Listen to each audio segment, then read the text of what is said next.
내가 사람의 방언과 천사의 말을 할지라도 사랑이 없으면 소리나는 구리와 울리는 꽹과리가 되고, 내가 예언하는 능력이 있어 모든 비밀과 모든 지식을 알고 또 산을 옮길 만한 모든 믿음이 있을지라도 사랑이 없으면 내가 아무것도 아니요, 내가 내게 있는 모든 것으로 구제하고 또 내 몸을 불사르게 내줄지라도 사랑이 없으면 내게 아무 유익이 없느니라. 사랑은 오래 참고 사랑은 온유하며 시기하지 아니하며 사랑은 자랑하지 아니하며 교만하지 아니하며 무례히 행하지 아니하며 자기의 유익을 구하지 아니하며 성내지 아니하며 악한 것을 생각하지 아니하며 불의를 기뻐하지 아니하며 진리와 함께 기뻐하고 모든 것을 참으며 모든 것을 믿으며 모든 것을 바라며 모든 것을 견디느니라. 아멘. 어린이를 위한 동화 중에 예수님은 왜 오셨나요? 라는 제목의 이야기가 있습니다. 이 책을 지은 이는 2살, 6살 두 아이를 둔 어머니인데, 어린아이들에게 예수님의 오심에 관해서 아주 쉽게 잘 전해주고 있습니다. 이 이야기는 어린아이들의 질문으로부터 비롯됩니다. 어린아이가 묻습니다. 엄마, 예수님은 왜 오셨나요? 살금살금 몰래 오셔서 성탄절 선물을 주시러 오셨나요? 아니면 욕심쟁이 친구 혼내주러 오셨나요? 자, 여러분, 예수님은 왜 오셨을까요? 우리는 예수님의 오심에 어떠한 의미를 간직하고 기다리고 있습니까? 과연 예수님이 오신 이 성탄의 사건이 우리에게 주는 메시지는 무엇일까요? 한마디로 말한다면 주님이 우리를 사랑하시기 때문 아닙니까? 주님이 우리를 사랑하시기에 이 예수님께서 사람의 이 몸을 입고 이 땅에 오신 이 성육신, 성탄의 사건은 그 사랑의 가장 극적인 표현이다, 이렇게 말할 수 있을 것입니다. 사랑하시기 때문에 우리를 만나주시고 사랑을 주시려고, 그리고 그 사랑의 능력으로 힘입어 우리가 이 세상을 살게 하시려고 오신 것이 바로 예수님 오신 사건의 메시지다라고 말할 수 있을 것입니다. 그렇습니다. 사랑 때문이었습니다. 우리를 향한 그 사랑. 오늘 우리가 읽은 이 본문 말씀은 바로 하나님의 사랑을 아주 오롯이 담고 있는 귀한 말씀이죠. 그래서 고린도전서 13장을 어떤 이들은 사랑장이다, 이렇게 부르기도 합니다. 또 어떤 분들은 사랑의 교본이라고도 말하고 교과서라고도 이렇게 부르는 분들도 있습니다. 말 그대로 보석 같은 사랑의 이야기가 아주 잘 담겨져 있는 소중한 장입니다. 우리가 이 구절 말씀을 묵상하다 보면 우리가 참 귀한 사랑에 살고 있고 사랑하며 살 수 있게 해주신 은혜 가운데 있으며 또 이 사랑을 받고 있다 여기기에 행복에 잠기기도 합니다.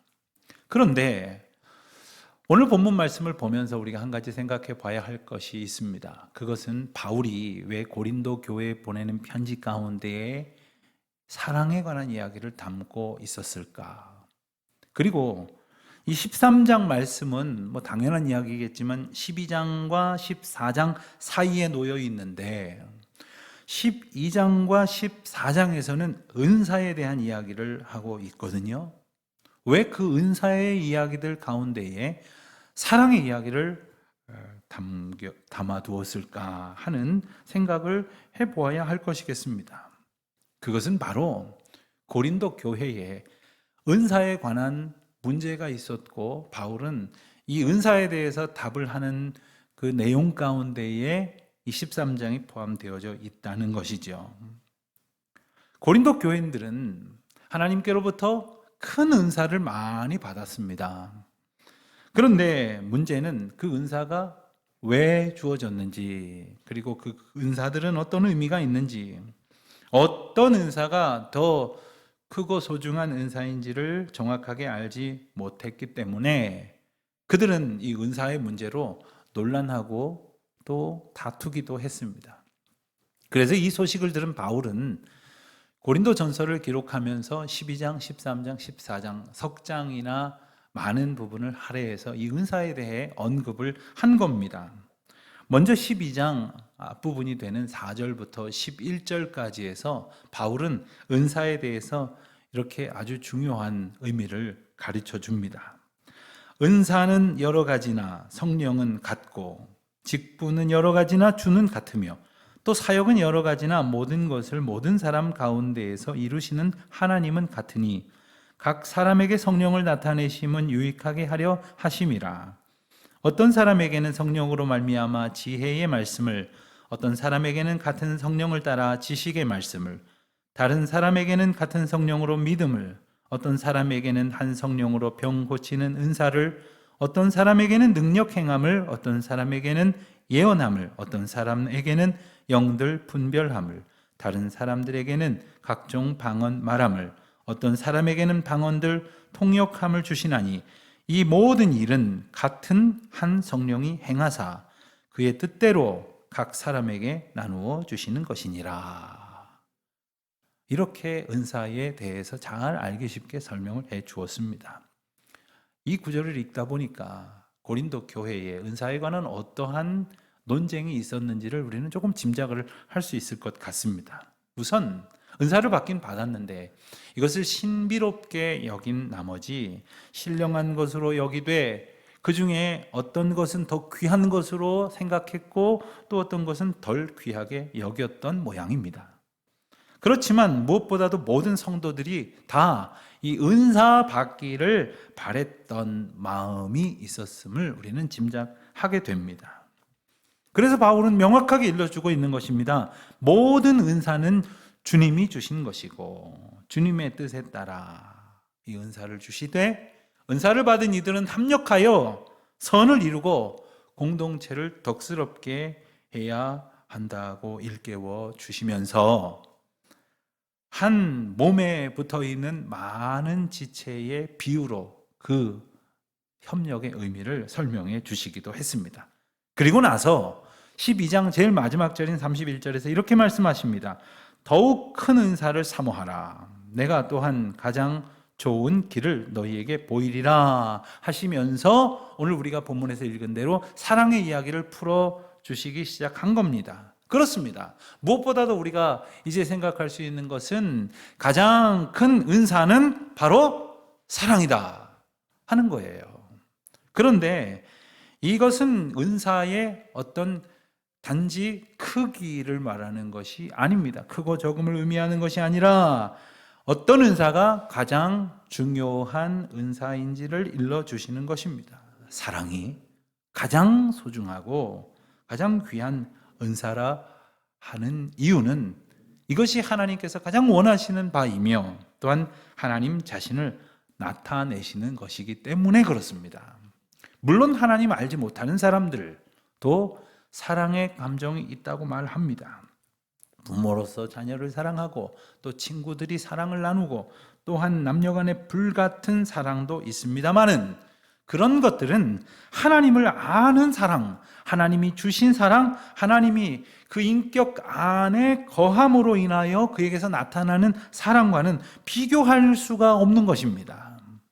가만히 들여다보면 사람의 사랑은 남을 향해 베풀어지는 듯하지만 결국 그것이 자기 자신을 향하고 있다고 하는 것을 우리는 압니다. 예컨대 내가 친구들을 아끼고 심지어 배우자와 자녀를 사랑한다고 하면서도 그 사랑이 인정되지 못하고 때로는 거절되거나 사람들이 내가 베푼 사랑을 알아주지 않을 때에는 여지없이 섭섭해하고 원망합니다.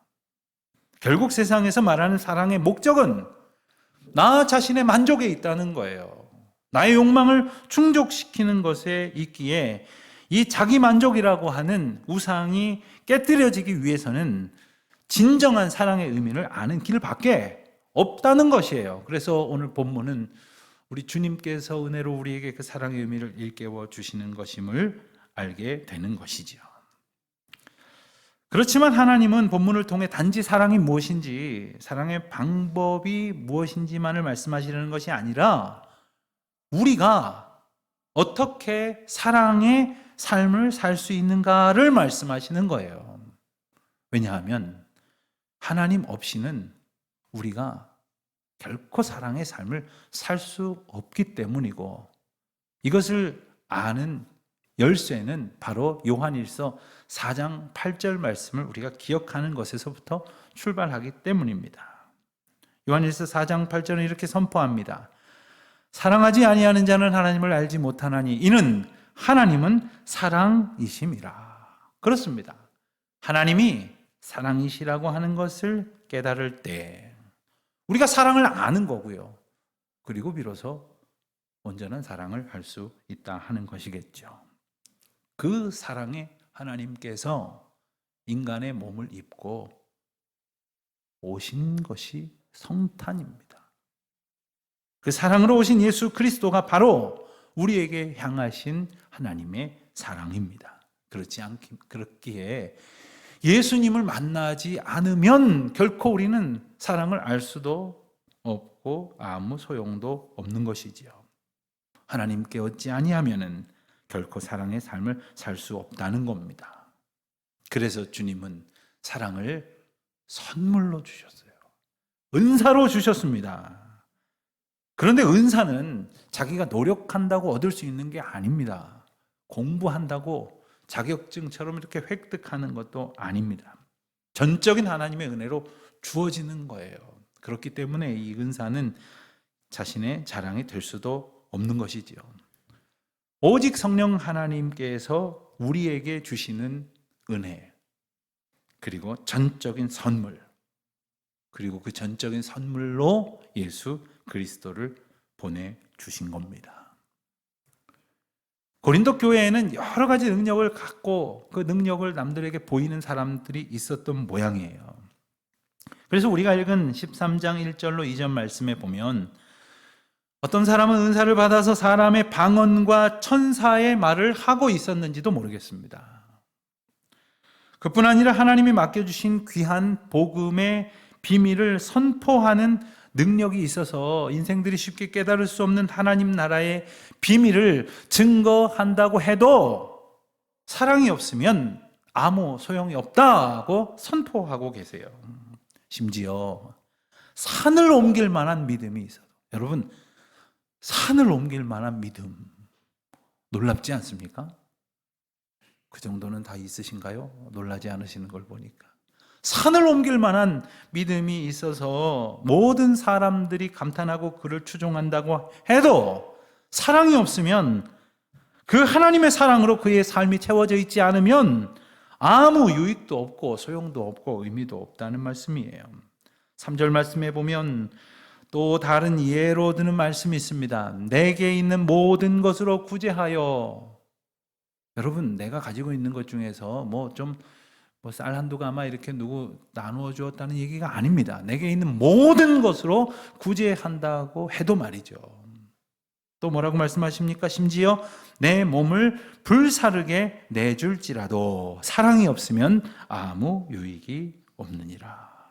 여러분, 내가 가진 거 다 주고 내 몸을 불사를 정도로 내주는 것을 어찌 우리가 가볍게 볼 수 있겠습니까? 그 놀라운 섬김과 사랑을 다른 어떤 말로 묘사할 수 있겠습니까? 하지만 그런 놀라운 모습으로 남을 돕고 섬긴다고 할지라도 사랑이 없으면 아무 의미가 없다 하는 거죠.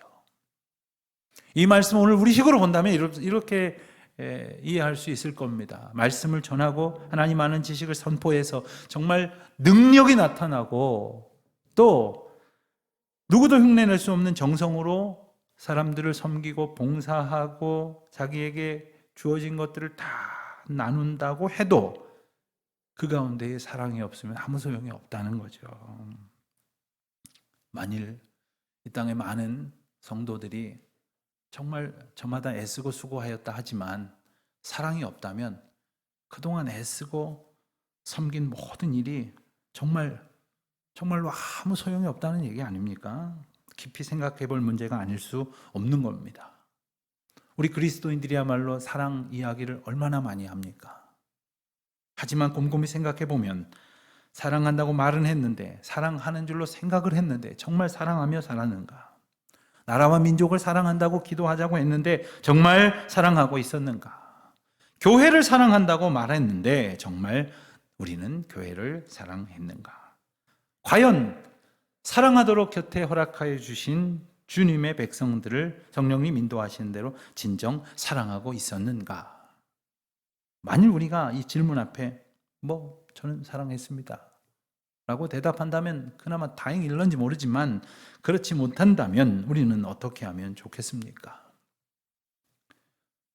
실망스럽기 짝이 없고 가슴 아프기 짝이 없는 노릇입니다. 하지만 오늘 그 절대적인 문제 앞에서 주님은 사랑으로 우리에게 오신 예수 그리스도를 보여주십니다. 그리고 그 예수 그리스도의 오심으로 우리에게 허락된 그 사랑을 우리가 다시 소원하게 되는 것이지요. 그래서 주님이 주신 그 사랑으로 배우고 채우고 그 사랑으로 가르치고 증거하며 살아갈 때에 우리는 비로소 온전한 사랑의 삶을 살 수 있게 될 줄로 믿습니다. 오늘 우리가 읽고 또 노래로 찬송으로 부르기도 하고 또 함께 봉독하며 정말 자주 묵상하는 이 4절로 7절까지의 말씀은 어떤 사랑의 속성을 말하는 것이기도 하고 사랑의 어떤 능력을 고백하는 말씀이기도 합니다. 그 한 구절 한 구절에 참 귀한 의미가 있고 우리가 그 구체적인 의미를 모르지 않을 것입니다. 오늘은 그 의미들은 자세히 보지는 않겠습니다. 제가 이 구절을 읽을 때마다 아주 오래전 어느 결혼식에 참석했을 때 일이 떠오릅니다.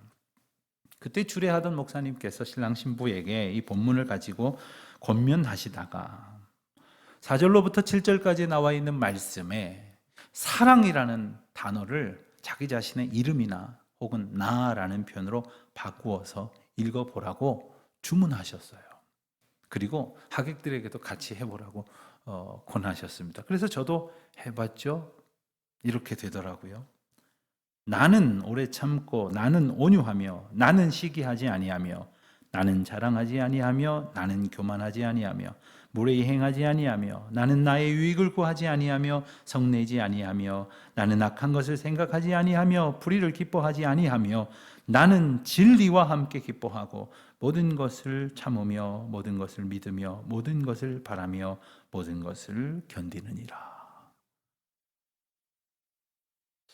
아멘 하신 분도 계신데 저는 그때 아멘 할 마음이라기보다는 민망해서 혼났어요.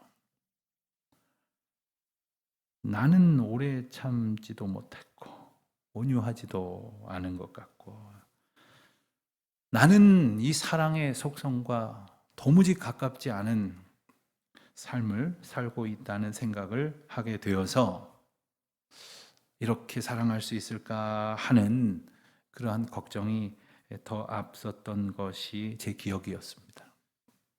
여러분, 우리는 이렇게 고백을 합니다마는 실제로 살다 보면 그리 오래 참지도 못하고 정말 꽤 사랑하는 사람들 앞에서도 온유하지도 않고 시기와 질투는 끝이 없고 나만 자랑하고 교만하기 그지없음을 우리는 모르지 않습니다.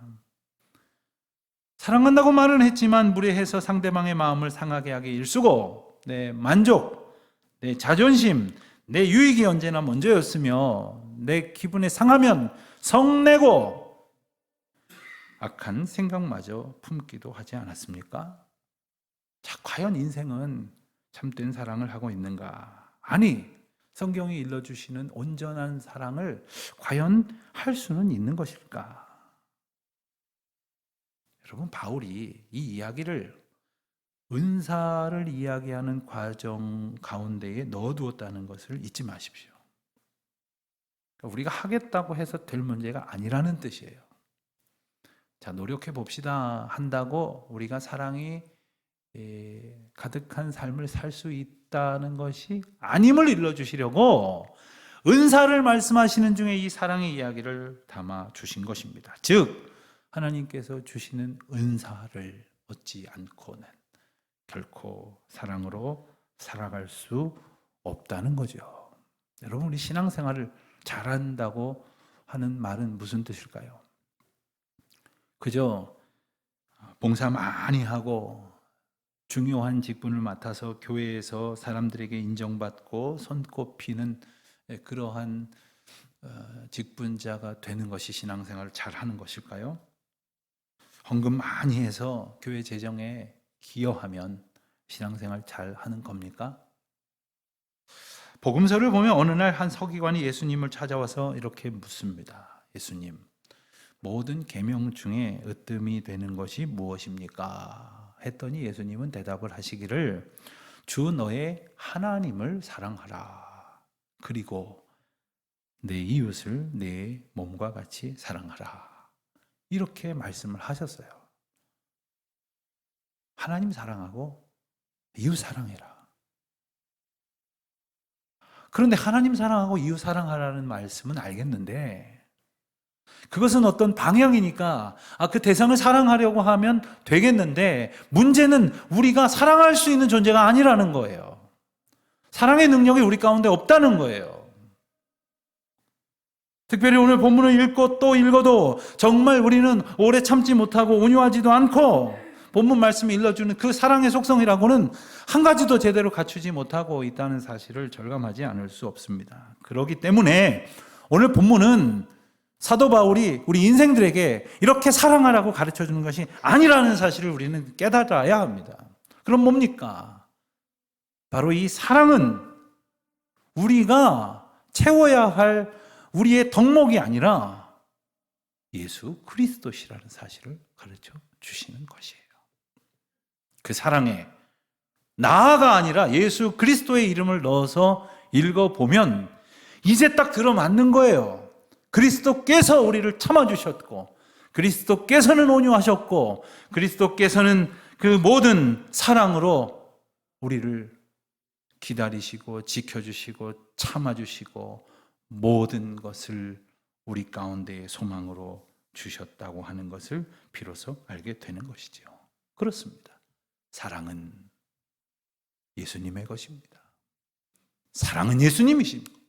그러므로 예수 그리스도께서 우리 안에 거할 때 진짜 우리는 사랑의 삶을 살아갈 수 있는 것이죠. 사랑의 뿌리는 예수 그리스도 즉 아버지 하나님께 있는 것입니다.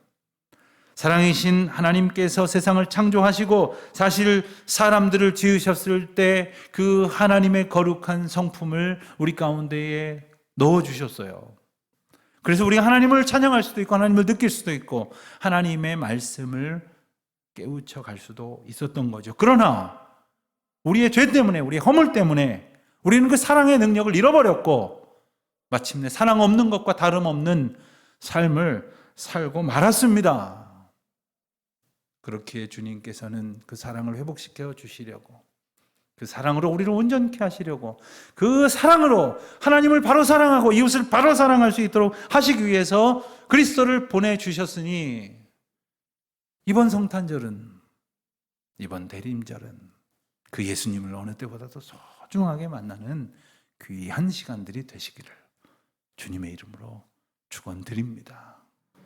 그분의 그 사랑으로 우리는 살아갈 수 있는 거예요. 우리의 인격으로 살아가는 것도 아니고 우리의 책임감으로 섬기는 것도 결코 아닙니다. 고린도후서 5장에서 바울은 이렇게 또한 권면합니다. 그리스도의 사랑이 우리를 강권하시는 도다. 그렇습니다.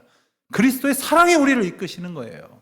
그리스도의 사랑이 우리를 믿음의 사람 되게 하고 그리스도의 사랑이 우리를 사랑과 섬김과 나눔의 사람이 되게 하시는 거예요.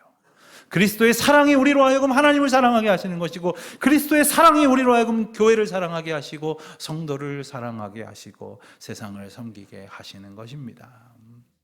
그리스도의 사랑, 그 은혜로 충만하신 우리 모두가 되시기를 축원합니다.